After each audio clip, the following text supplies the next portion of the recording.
Hi, welcome back to Reset. This week's episode is a little different. You might have noticed if you've listened to some of our interviews in the past that I love to ask our guests what is a book that they recommend that we all should have on our shelf or has positively impacted their life.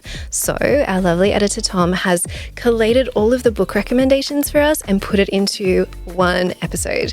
I have started to work through this list of books, and I've also put it as a downloadable PDF in case you want to just have all the links there. It's in the show notes.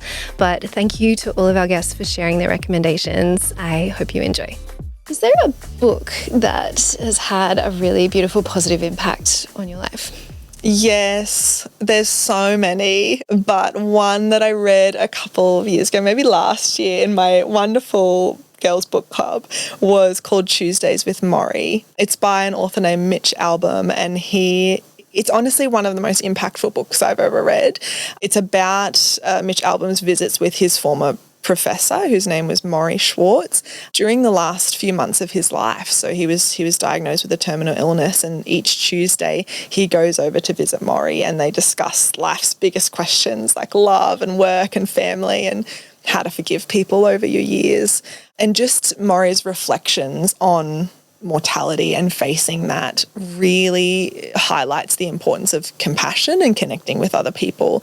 And that massively influenced me. So there's a few pages that I sort of have earmarked throughout that book and some sections that I have highlighted that I suppose during the home basing kind of moments or just times where I need to really recalibrate and figure out what are my values here? What's important to me? What do I need to be focusing on to reconnect with myself?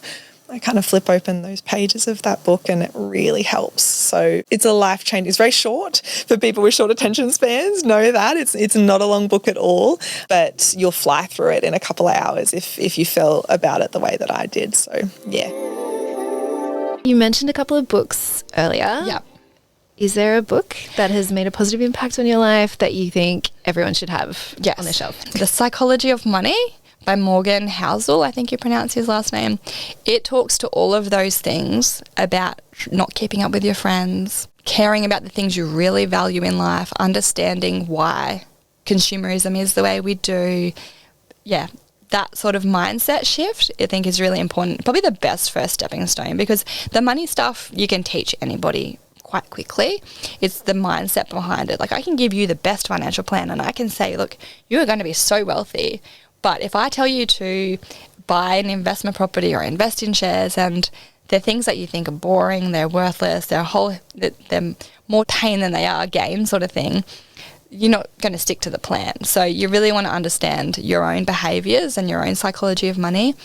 And one really important thing that I never knew up until the last few years was, do you know that by the time we're 7, we've made up our money beliefs? So we're watching our parents, we're watching our friends, and that's how we are going to grow up around money, and quite often is how we view money in the future. So if you've grown up around people that spend a lot of money, probably going to spend a lot of money. So I think sometimes it takes a lot of self-work to try and work out where are my money beliefs coming from. That book is a really good starting point to that. Is there a book that you think everyone should have on their shelf? Apart from Harry Potter and ACOTAR, definitely. Are you an ACOTAR girly? Okay, that's A Court of Thorns and Roses. If anyone's wanting to know, I don't have like one book that I would recommend for everyone. Like, I'm a big believer that books find you when like they're meant to. So it's just like listening to those nudges from the universe about like what book's coming into your field like time and time again. I know back in the day I was like obsessed with like Robin, do you know Robin Sharma and like all of his stuff? So he had like the 5 a.m. Club and like all of those sort of books. And like I was like such a personal development book junkie. But now I'm very like, I just allow books to come to me when it's like the right season for it. So right now I'm reading Iron Flame, which is not a personal development book at all, and Spirit Babies, which is very timely for like my season. But yeah, I think just listen to the nudges from the universe about what book to read. So interesting that you say books find you. Once I was chatting to a good friend of mine about Sri Lanka, and this was at a restaurant. Then we end up on a train on the way home, and him and I sitting there, and we were no longer chatting about Sri Lanka. And someone sitting near us had a Lonely Planet guide for Sri Lanka, comes Amazing. over and is like, I don't need this anymore. Do you want it? That is so cool. That is so good. Fast forward a few years and run the first international retreat in Sri Lanka. But yeah, it's so interesting how things just find you. They do. Or it's like you find a book on the street. Like I've had friends who are like, oh, I was literally just thinking about this. And it's like in Byron, we've got all these like little community bookshelves in the streets. And they'll like go to the bookshelf and then they find the exact book that they need. And so it's like I know this sounds a bit woo-woo as well, but like books have like a consciousness and they find you at the exact right time. So it's like listen to those little niggles that is like sort of being sent your way. Do you read books? Love books. Love books. You saw that at the retreat. I loved reading my books. Is there a book that you think everyone should read at some point in their life? I was recently recommended Manifest by Roxy Nafusi. I think that's how you say her name. And I've already finished it. I finished it in a day. It was so good, and it gives you little prompts and cues to write stuff, and it also helps you change your whole mindset of like getting out of the negativity and focusing on the positivity. So I'd highly recommend it. Like I'm going to read it again over Christmas break for the second time because it's literally changes your whole mindset. Powerful. Do you think you'd ever write a book? Maybe. Oh gosh, my book would be full of that many stories. Maybe one day, who knows? I feel like would people really want to hear from me? But who knows? Maybe one day, we'll see. Would you ever write a book, Ash? I don't know. I reckon you could. Maybe it'd be called Reset. That would be a great book. I'd read that. You might be quoted in it. Let's see. Perfect. I'm excited to read your book when you turn that into a book. Totally turning into a book. But in the meantime, is there another book that you think everyone should have on their shelf or read at some point in their life?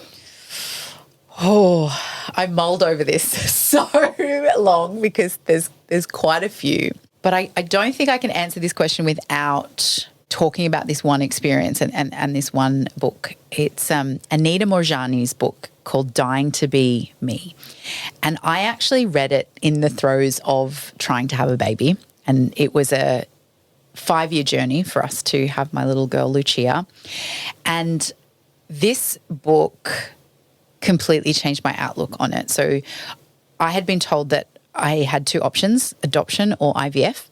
And my head was like, no, this is not how it's supposed to work. We're a healthy couple. We're doing all the things right. Like, I just want to be able to have a baby naturally. And I built up in my head that IVF was going to be this big, awful, scary thing. And I was going to have all these symptoms and it was going to be awful. Basically, in my head, I was like, it's going to be terrible. And I'd heard all the horror stories and I was like, it's going to be terrible. And I remember reading in this book, so to paraphrase, she had stage 4 cancer, had tumours the size of lemons throughout her whole body, literally on her deathbed, had a near-death experience, came back, healed herself completely of cancer within, I think it was 5 or 6 weeks. It's incredible. And there's this part in the book where she talks about watching the nurses administer the chemotherapy drugs, and they were all in their scrubs because obviously it's dangerous. And there was a big skull saying poison on the drip bag. And she remembers reflecting on that going, that's interesting. If I would have seen this before my near-death experience and before my, I guess, appreciation and understanding of how the universe works, I would have freaked out about the fact that they're putting poison into my veins, and the fear of them putting the poison into my veins would do far more harm than the cancer would.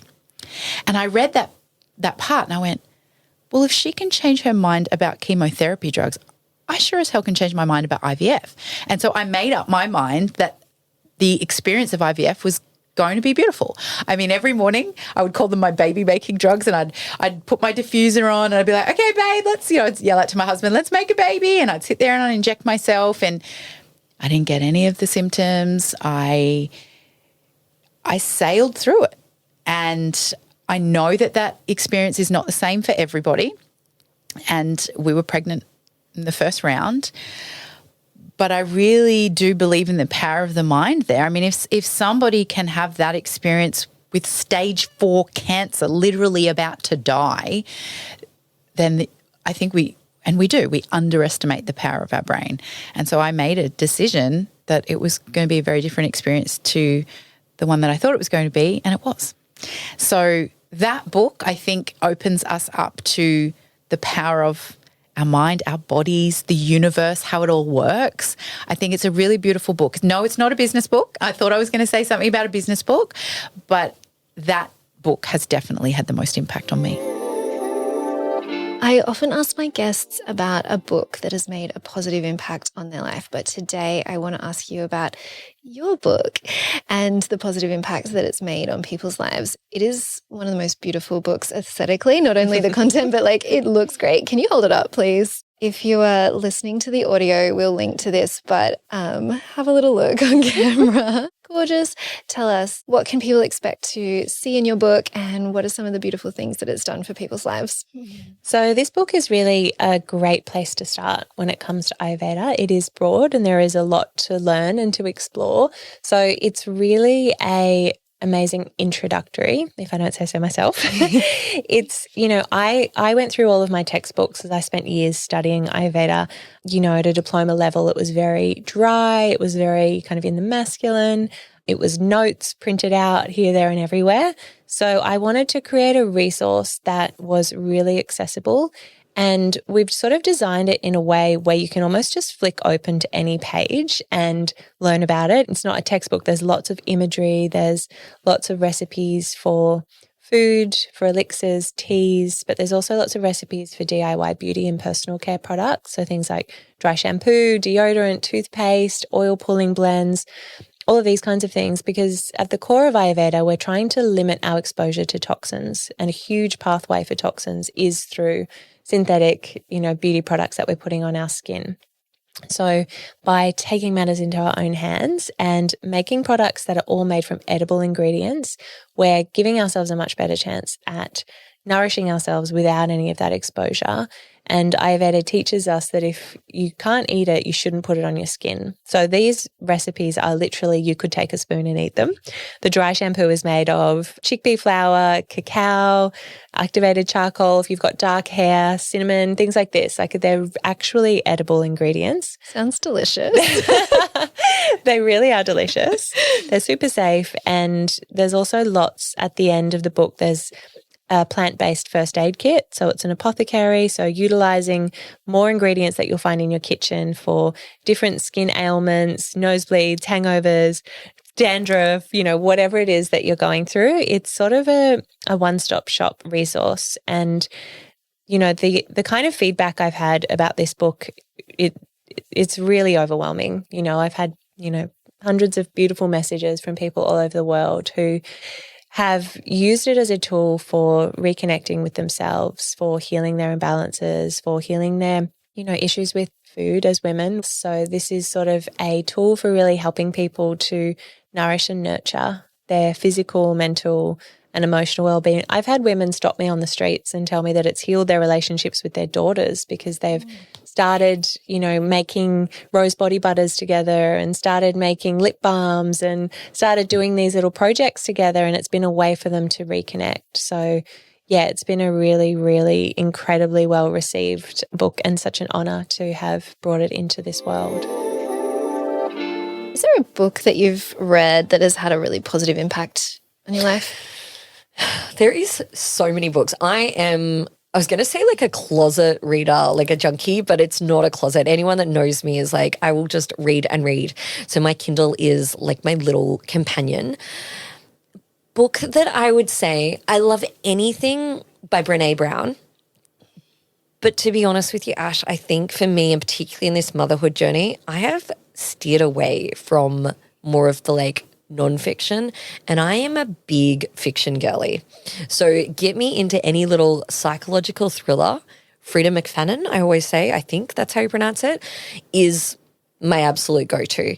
Something that I can pick up and my mind can escape is exactly what I am after a day, whether it be at work or with the kids. I just want to go to a whole different world. And actually I've gotten into a bit of the sort of fantasy and that sort of a love story thing as well, which is just so off brand for me, but it just gives me something else to think about. Is there a book that's had a really positive impact on your life that you think more people should have on their shelf? I read this when I was on a retreat, actually, a health retreat, Breaking the Habit of Being Yourself by Dr. Joe Dispenza, who you've probably heard of. Yeah. And it was just fascinating. There's lots of books about changing your way of thinking, but this really looked into the data and the studies behind cognitive behavioural therapy and how you can literally change your neuroplasticity, like your brain can change the way you think. You can literally change that if you really want to. Yeah. And I think, for people who, more and more of us suffer from mental health these days, or depression or anxiety, just because life is so stressful. And I think being able to train your brain to sort of think more positively or handle stress better or, handle life better is just so important. And so that was pretty life-changing for me reading that, because I just thought, really thinking about how you consume information, how you take on criticism, how you react to other people's words. It's all something you can control, and your emotions and how you can, that's something you can control. You can't control what other people do, but if you can control how you react and respond, I think that's really sets you up well for life.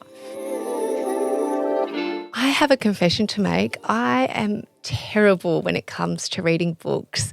And I say this to you because I could probably pivot the conversation about a podcast or lie and pretend I've read something. But I think there's this always expectations that entrepreneurs and business leaders and, high achievers read all these books, when in reality, a lot of them, and when I speak to them one-on-one, will say the same thing, that they've got a bit of maybe an undiagnosed ADHD in them, or they just don't have the time. And so I think it just needs to be said that not everyone reads all the time. And I do have a 40 before 40 list. I turned 40 in January, so I do have a 40 before 40 list. And on that is read more books. So I'll let you know once I've completed a whole one, because I appreciate your honesty. And honestly, if I pick up a book and I've read like a chapter or something and it doesn't feel like it's serving me, I will not finish. Yeah. And I feel like there's so many great podcasts now where you can like hear from the author and you get all the key points in like a 40-minute episode. Yeah. So no, thanks. That's very refreshing. I was really lucky growing up. So my mum worked in a bookshop, so she would always bring books home. So I've got so many books that I absolutely love, but I'll go with one that I've read really recently that has just been so powerful for me. It is called, and I can't remember who wrote it, but it's called Into the Magic Shop, and it is amazing. It is all about neuroplasticity and rewiring those neural pathways and exactly how to do that. There's a bit of manifestation in there and really, really just great techniques for meditation, but it's not even really, meditation in the, I guess, cliche form of it. It's, okay, like this is exactly how you relax your whole body in order to relax your mind. And it's step by step, and there's a beautiful story there as well.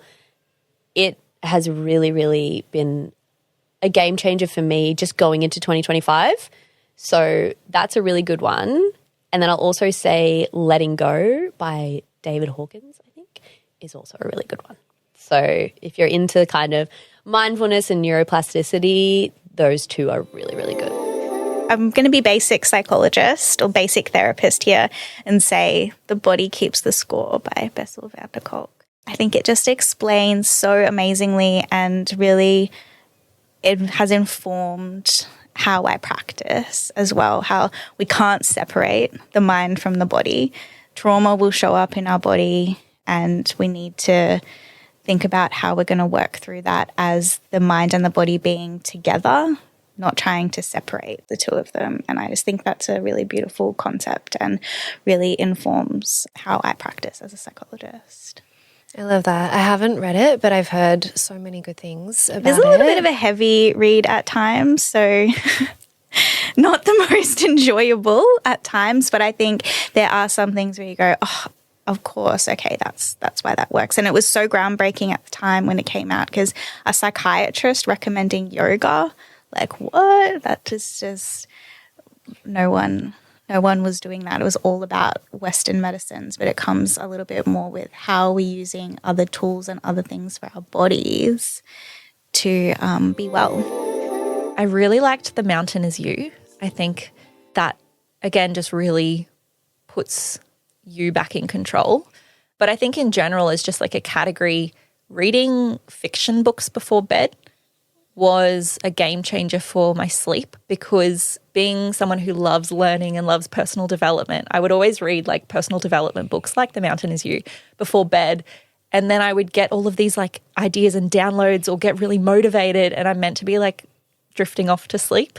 So yeah, I would just recommend for those who want to get a better sleep or maybe start there to just go with fiction before bed instead of personal development or business or something where you're like learning because your brain will just be like ping, ping, ping. That's such a nice reminder. And I also love The Mountain Is You. I feel like that book is like a huge slap in the face, but in the best kind of way. Yes. So yeah, we'll link to that in the show notes. I think that's my learning style is slap in the face. just hit me with it all at once. I'm loving how many people are sort of gravitating back towards fiction now. I think it's such a great escape to be off a screen and just like in that magical world.